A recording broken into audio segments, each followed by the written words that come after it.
सुश्री इकरा चौधरी जी, please आप बोलिएगा। धन्यवाद सभापति जी।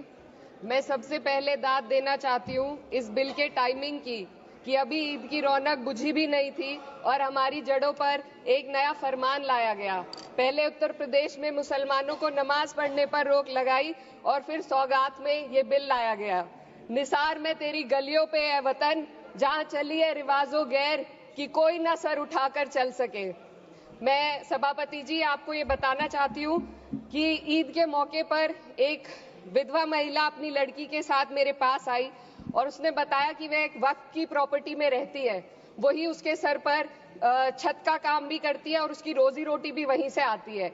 वो इस बिल को लेकर इतनी फिक्रमंद थी कि कहीं उससे वो उसकी संपत्ति ना छीन ली जाए। वो अकेली एक ऐसी महिला नहीं है, ऐसे लाखों लोग हैं जो वक्फ की गरीब महिलाएं जो वक्फ की संपत्ति से अपना रोजगार चला रहे हैं। और ये जो वक्फ बाय यूजर क्लॉज के हटाने से लाखों वक्फ की जायदाद अपना स्टेटस खो देंगी और लाखों लोग इसी तरीके के लोग सड़कों पर आ जाएंगे। वक्फ क्या है, वक्फ बाय यूजर क्या है? इसका ये मतलब है कि कोई जायदाद अगर सालों से दीन और भलाई के कामों के लिए इस्तेमाल हो रही हो तो वो खुद ब खुद वक्फ मानी जाएगी। हिंदुस्तान की अदालतों ने भी इस बात को तस्लीम किया है। वक्फ बाय यूजर सिर्फ वक्फ बोर्ड को ही मिली कोई खास सौगात नहीं है, ये बल्कि सभी अन्य धार्मिक ट्रस्टों को परंपरा और यूज के आधार पर बिना किसी डॉक्यूमेंटेशन के धार्मिक चरित्र को डिक्लेयर करने का राइट मिला हुआ है। भारत के संविधान के आर्टिकल 13 क्लॉज 3 में कस्टम और यूसेज को कानूनी वैधानिकता प्रदान करता है। इसी आर्टिकल से वक्फ बाय यूजर भी निकला गया है। इस बिल के कानून बनने पर वक्फ बोर्ड तो इस प्रोविजन से हाथ धो बैठेगा, लेकिन अन्य धार्मिक ट्रस्टों को यह सुविधा जारी रहेगी। इससे भारतीय संविधान के आर्टिकल 14 और 15 का सीधा उल्लंघन है, जो धर्म और जाति के आधार पर भेदभाव और कानून के सामने सभी की बराबरी पर जोर देता है।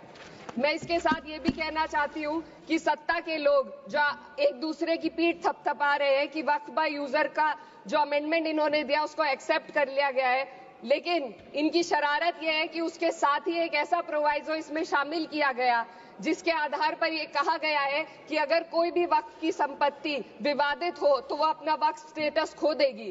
तो जो अमेंडमेंट इन्होंने दिया है, जिसको एक्सेप्ट कर लिया गया है, उसका कोई मतलब नहीं है।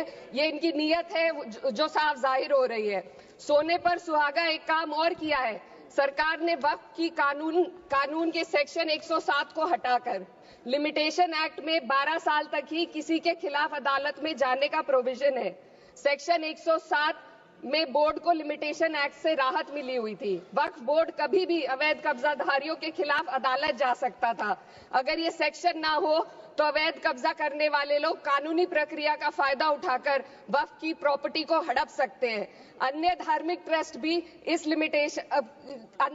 ट्रस्टों पर भी ये लिमिटेशन एक्ट लागू नहीं होती, तो फिर वक्फ बोर्ड के साथ ये सौतेला रवैया क्यों किया जा रहा है? धर्म को देखकर दोहरी नीति क्यों अपनाई जा रही है? सेक्शन 107 और वक्फ बाय यूजर को अगर एक साथ पढ़ा जाए तो इससे लाखों वक्फ की प्रॉपर्टी पर कब्जा किया जाएगा। इसलिए ये बिल मुसलमान की भलाई का नहीं बल्कि उनके वजूद और विरासत को मिटाने का बिल है। हिंदुस्तान में बहुत सारे धार्मिक ट्रस्ट हैं जिसमें उस खास मजहब के लोग शामिल होते हैं और उसका इंतजाम करते हैं। और ये बात समझ में आने वाली भी है, क्योंकि जो व्यक्ति अपने मजहब के रीति रिवाज को जितना अच्छे से समझ सकता है, किसी अन्य मजहब का व्यक्ति नहीं समझ सकता। आर्टिकल 26 क्लॉज 2 के तहत धार्मिक संप्रदायों को अपने मजहबी इदारों के एडमिनिस्ट्रेशन का हक देता है, लेकिन वक्फ बोर्ड के बारे में इसको उल्टा किया जा रहा है। Sir please 2 minutes. सरकार इसे एक सेक्युलर बॉडी मान रही है और इसमें गैर मुस्लिमों को शामिल करने की बात कह रही है। आपके मुंह से सेक्युलरिज्म की बात सुनकर अच्छा लगा, लेकिन अगले ही पल ये भ्रम टूट जाता है, क्योंकि आपको सिर्फ दान देने के लिए प्रैक्टिसिंग मुस्लिम का आपने क्लॉज डाला है, लेकिन बोर्ड में बैठने के लिए मुस्लिम होने की कोई आपकी क्लॉज नहीं है। तो इससे आपकी जो दोहरी नीति है वो साफ जाहिर होती है। ये वही सरकार है जिसने राम जन्मभूमि ट्रस्ट में ये लिख दिया कि जिला अधिकारी भी अगर होगा तो हिंदू होना चाहिए। कोई मुझे बताए कि वहां पर सेक्युलरिज्म का रस क्यों नहीं घोला गया। सर, आखिर में मैं अपनी बात को खत्म करने से पहले महिलाओं का मुद्दा बार बार उठाया जा रहा है। सरकार का कहना है कि बोर्ड में मुस्लिम महिलाओं को रिप्रेजेंटेशन देंगे। इस कानून से पहले भी मुस्लिम महिलाएं बोर्ड में मेंबर रह चुकी हैं और मिनिमम 2 का प्रोविजन था, उससे ज्यादा भी हो सकती थी।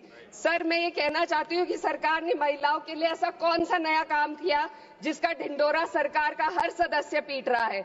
इस बात की तायीद अगर आपकी तरफ से कोई मुस्लिम महिला करती तो हम उसका यकीन भी करते, लेकिन अफसोस आपकी इतनी लंबी कतार में एक भी मुस्लिम महिला नजर नहीं आती है। सर,